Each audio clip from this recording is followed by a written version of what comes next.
Siapa Hasso von Manteuffel? Dari bangsawan Prusia menjadi salah satu komandan panzer paling terkenal di Jerman Nazi. Berikut kisah selengkapnya.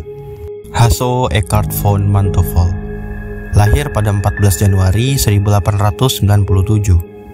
Latar belakangnya adalah keluarga bangsawan Prusia. Lingkungan ini menanamkan etos disiplin, kehormatan, dan pengabdian militer yang sudah mendarah daging selama berabad-abad dalam keluarga Prusia. Dia bukan sekedar tentara, tapi penerus tradisi kesatria. Manteuffel bergabung dengan militer sebelum usianya 18 tahun.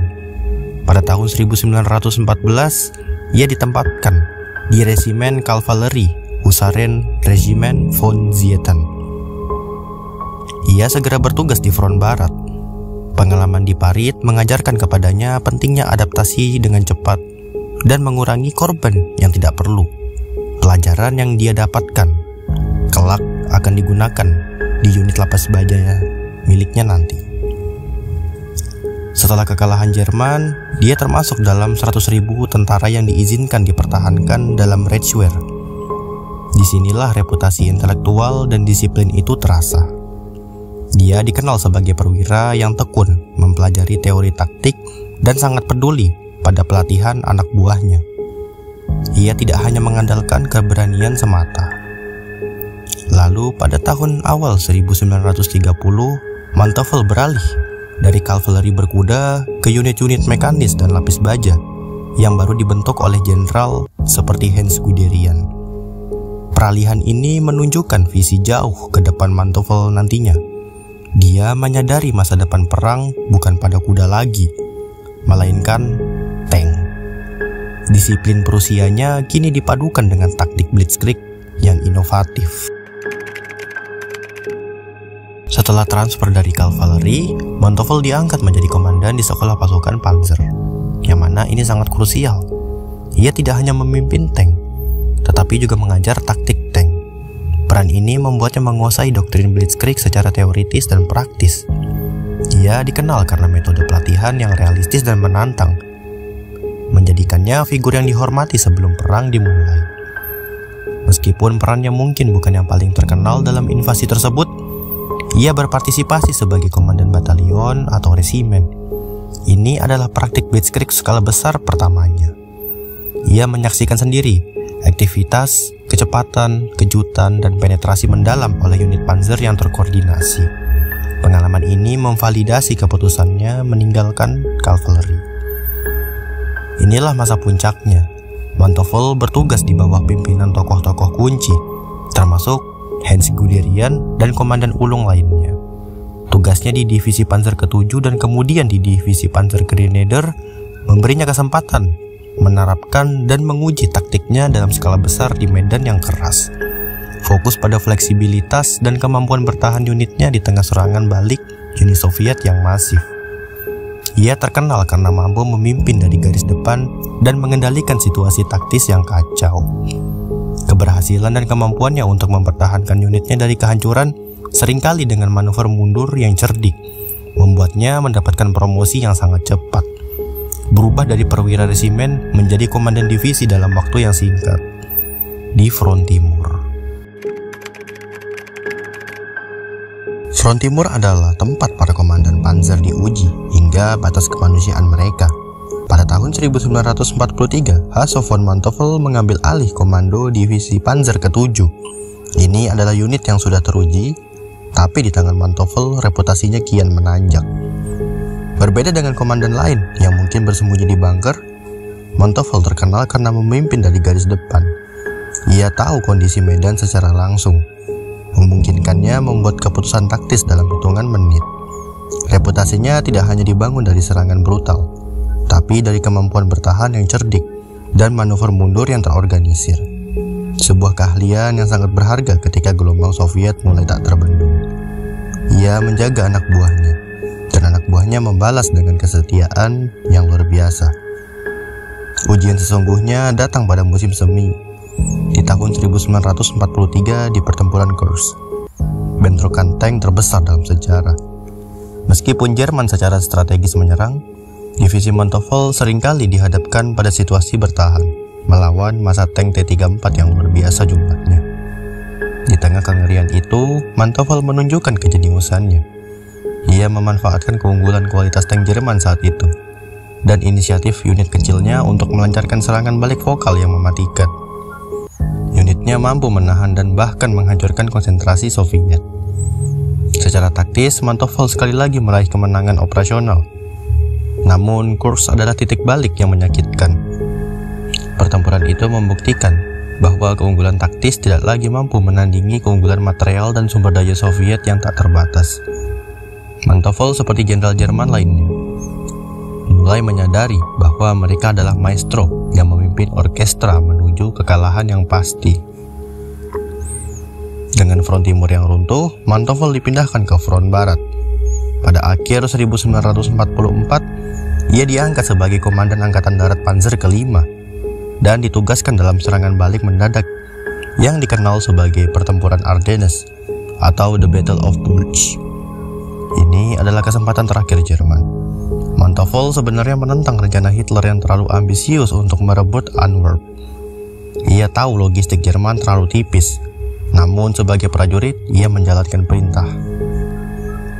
Di bawah Manteuffel, Angkatan Darat Panzer ke-5 adalah unit paling sukses dalam serangan itu. Mereka menerapkan prinsip Blitzkrieg, kecepatan, kejutan, dan penetrasi dalam. Mereka menerobos garis Amerika dan bergerak begitu cepat, hingga hampir menembus garis sekutu menuju sungai Meuse. Jika serangan ini memiliki sedikit saja peluang berhasil, itu karena keahlian taktis Manteuffel dan pasukannya. Namun serangan itu terhenti, dan ini adalah pelajaran terpenting dari karirnya. Kegagalan Battle of the Bulge bukanlah kegagalan taktis Hasso. Itu adalah kegagalan strategis Jerman.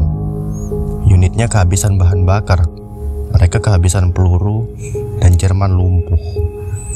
Dan begitu cuaca membaik, superioritas udara sekutu yang luar biasa menyapu bersih konvoi tank mereka. Manteuffel membuktikan dirinya sebagai ahli taktik yang cemerlang, yang dapat menciptakan keajaiban operasional. Tapi di front barat, seperti halnya di front timur, ia akhirnya diredam. Ia dikalahkan bukan oleh kecerdikan jenderal lawan, tetapi oleh mesin perang industri sekutu yang tak terdanding. Dengan sisa-sisa Angkatan Darat Panzer ke-5 yang mundur, Hasso berdiri sebagai simbol pahit. Jenderal terbaik yang memimpin angkatan bersenjata menuju kekalahan yang telah ditakdirkan.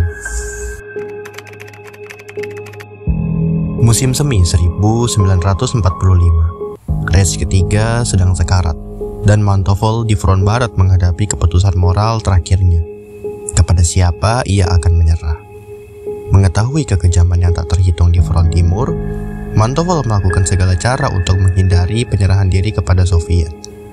Ini adalah naluri bertahan hidup yang dimiliki banyak jenderal Jerman. Akhirnya pada bulan Mei 1945, ia berhasil mengatur penyerahan diri yang terhormat kepada pasukan Amerika. Keputusan ini menyelamatkan dirinya dan banyak anak buahnya dari nasib brutal penawanan Soviet. Manteuffel ditahan sebagai tawanan perang, tetapi karirnya yang non-politis dan reputasinya sebagai ahli taktik membawanya ke pengadilan sekutu.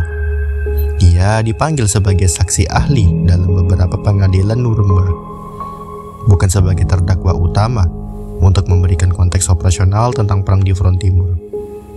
Selama di penahanan, ia bahkan mendapat tugas informal membantu sekutu menganalisis taktik panzer. Inilah ironi pahitnya, seorang komandan Wehrmacht kini membantu musuhnya memahami bagaimana mereka dikalahkan. Pasca penawanan, Manteuffel tidak menghilang ke dalam sejarah. Ia mengubah seragam abu-abunya menjadi jas sipil dan memasuki arena politik. Ia terpilih sebagai anggota Bundestag, yaitu parlemen Jerman Barat, mewakili Partai Liberal FDP. Peran terpentingnya adalah dalam membangun kembali negara. Manteuffel menjadi penasihat militer kunci dalam pembentukan kembali angkatan bersenjata Jerman, yaitu Bundeswehr, dan integrasinya ke dalam struktur pertahanan baru NATO. Ia adalah jembatan yang menghubungkan keahlian militer Prusia lama dengan prinsip-prinsip demokratis yang baru lahir. Inilah warisan yang paling kompleks. Manteuffel dipandang sebagai salah satu contoh utama perwira profesional yang hanya melayani negara, bukan ideologi Nazi. Ia sering digunakan sebagai bukti narasi Wehrmacht yang bersih. Namun, narasi ini memicu kontroversi. Meskipun Manteuffel secara pribadi tidak terlibat dalam kejahatan perang, keberhasilan dan loyalitas komandan elit sepertinya adalah faktor kunci yang memungkinkan mesin perang Nazi beroperasi selama itu. Dengan menjabat di posisi tertinggi, ia turut menyokong rezim yang bertanggung jawab atas genosida. Pada akhirnya, Manteuffel mengakhiri karirnya sebagai warga negara terhormat yang melayani demokrasi. Tetapi, ia akan selamanya menjadi bagian dari perdebatan sengit tentang moralitas.